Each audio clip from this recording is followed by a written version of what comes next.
तो आइए बच्चों समझते हैं आप लोगों का एक बहुत ही आप लोगों का इम्पोर्टेंट क्वेश्चन जो बोर्ड के एग्जाम में आप लोग का अक्सर पूछा जाता है। तो देखिए एक प्रश्न है आप लोग का एज से रिलेटेड आप लोग जानते हैं कि एज से जो रिलेटेड आप लोग के क्वेश्चन बनते हैं वो बोर्ड एग्जाम में कितने आप लोग के इम्पोर्टेंट साबित होते हैं। तो आप लोग देखिएगा और समझिएगा अच्छे तरीके से क्या आप लोग के प्रश्नों को लगाने का तरीका हम लोग का क्या होता है। इस इन सब प्रश्नों को देखिएगा क्या बोला है आप लोगों को।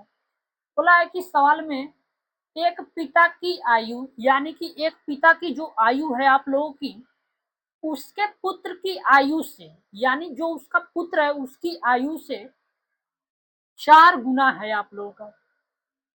यानी कि यहाँ से जब सवाल हम लोग पढ़ रहे हैं हम लोग अपना तो हमें ये चीज मालूम चला कि न तो हमें पिता का एज मालूम है और न तो पुत्र का एज मालूम है।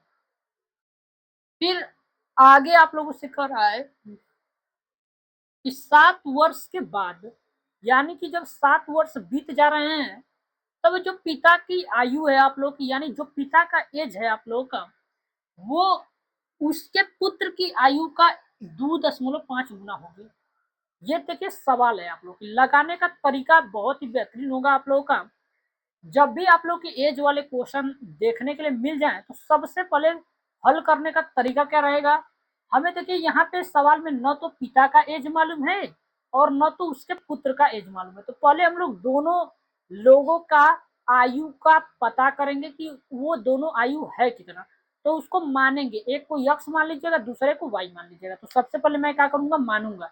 तो लिखूंगा मैं सबसे पहले आप लोग की लाइन बनती है इसमें कि माना जो पिता की आयु होगी पिता की आयु उसको मैंने मान दिया कि यक्स वर्ष के आप लोग के पिता होंगे। उसके जो उनके पिता हैं वो यक्स वर्ष के होंगे। आप लोग देखिएगा हमेशा जब भी आप लोग किसी भी क्वेश्चन को हल करेंगे पिता की एज जो होती है हमेशा पुत्र की एज से ज्यादा होती है। आप लोगों की इस बात को ध्यान रखिएगा। यानी जब भी आंसर आएगा पिता और पुत्र वाले में तो हमेशा पिता की एज ज्यादा आप लोग की बनती है, पुत्र का एज हमेशा छोटा बनेगा।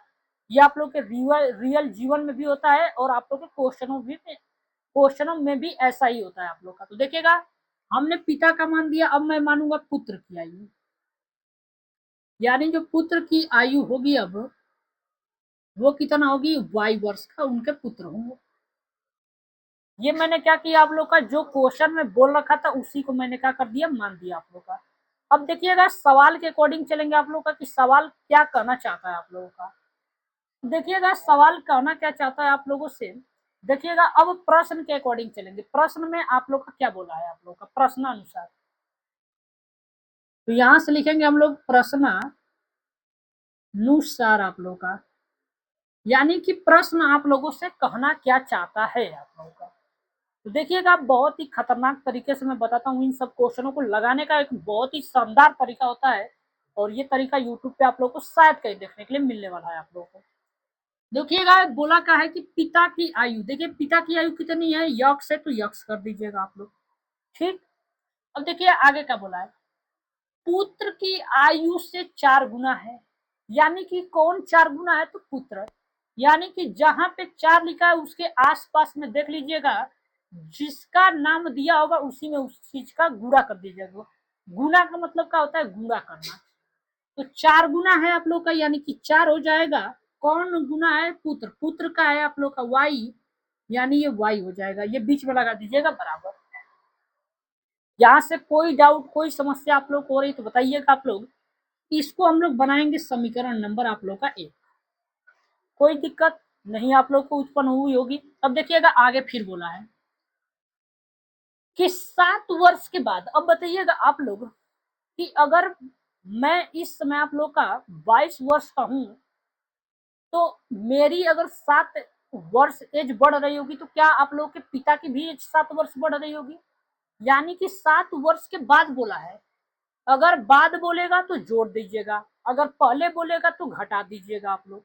यानी कि बोला है कि 7 वर्ष के बाद आप लोग का यानी कि जो 7 वर्ष बीत चुका है तो पिताजी बढ़े होंगे तो कंफर्म है कि बेटे का भी एज बढ़ा होगा आप लोग का, क्योंकि एज जो बढ़ता है वो दोनों लोगों का बढ़ता है आप लोग का।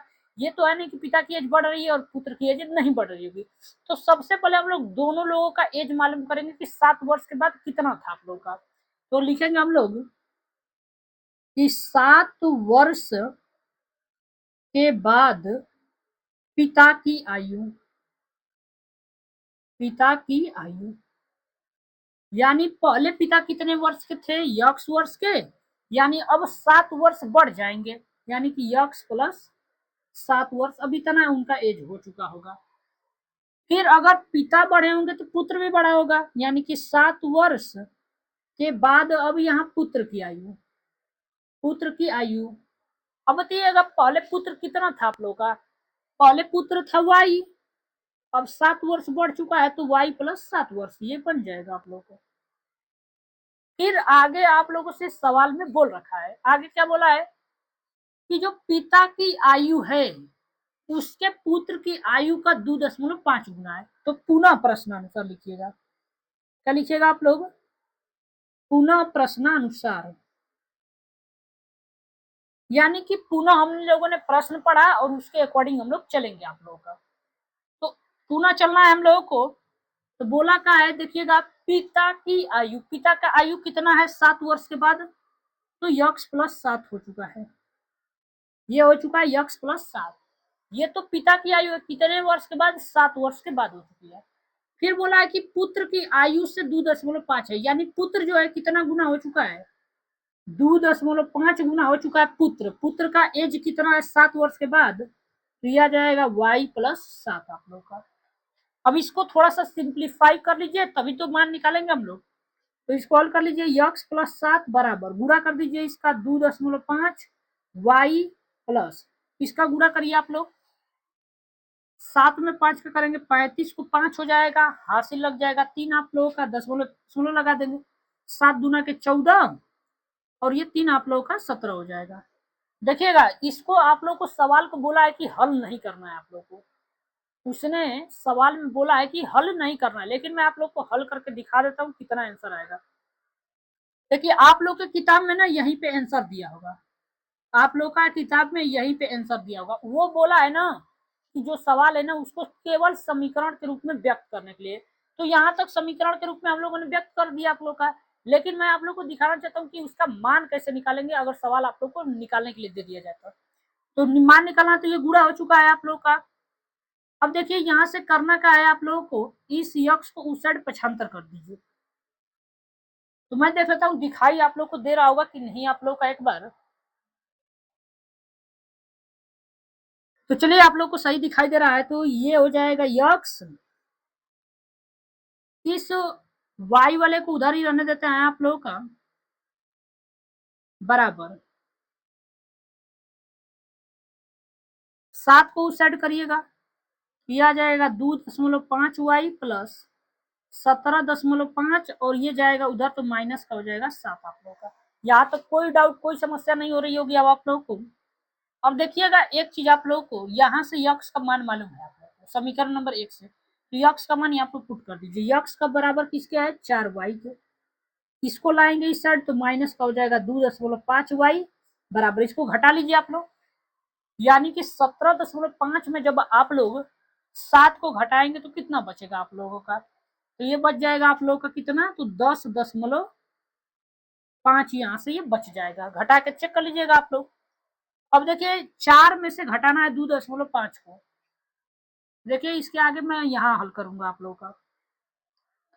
4 में से 2.5 देखिए कैसे घटाया जाता है, यहाँ 4 लिख दीजिए, लास्ट में इसका दशमलव होता है 2.5, यानी कि 10 में से 5 अगर जाएगा 5 हो जाएगा दशमलव, यहाँ से 1 कम हो चुका है यानी 1 बचेगा, यानी कि यहाँ से जब घटाएंगे हम लोग तो आएगा 1.5 y बराबर हो जाएगा ये 10.5 के बराबर, यहाँ तक तो कोई दिक्कत नहीं होगा।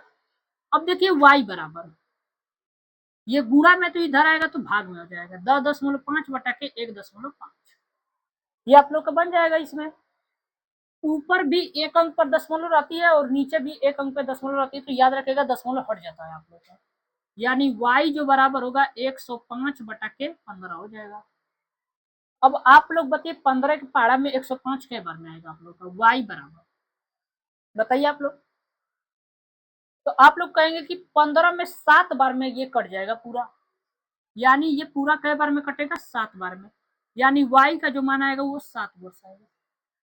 अगर y का मान अगर 7 निकल चुका है तो x का मान समीकरण 1 में रख दीजिए। समीकरण 1 में जब हम लोग समीकरण 1 में रखेंगे इसका मान, तो यहां से आएगा x बराबर था 4y, यानी x बराबर 4 गुणते 7, यानी x का मान जो आएगा वो 28 आएगा, 28 वर्ष। अब आप लोग देख लीजिए कितना कितना आ रहा है आप लोग का। देखिए बोला था ना पिता की आयु x वर्ष, तो पिता की आयु कितना आ चुका है, x का मान 28, यानी जो पिता है आप लोग के, पिता की जो अब आयु आ चुकी है वो आ चुकी है 28 वर्ष के होंगे। और जो पुत्र की आयु होगी, पुत्र की आयु, तो देखिए आप लोगों के पुत्र पुत्र को क्या माना गया था, y, और y का मान कितना आ गया है, 7 वर्ष आ चुका है।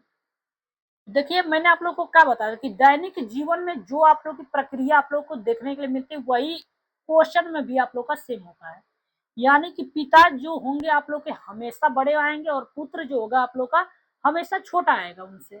तो देखिए पिता की एज जो है ना वो ज्यादा है, और जो पुत्र है आप लोग का वो छोटा हो चुका है। तो ये रहा आप लोग का एक बेहतरीन क्वेश्चन, आप लोग इसको देख लीजिए। नेक्स्ट वीडियो में इसी तरह के नेक्स्ट और आप लोग के सवाल आप लोग को बेहतरीन तरीके से मैं कराऊंगा आप लोग का, तो देख लीजिए, नोट कर लीजिए। और नोट्स करने के साथ साथ अगर वीडियो अच्छा लग रहा है आप लोग को तो चैनल को आप लोग एक बार जरूर से जरूर सब्सक्राइब करिएगा। तो चलिए मिलते हैं नेक्स्ट वीडियो लेक्चर में, आज के लिए बस यहीं तक रहने देते हैं।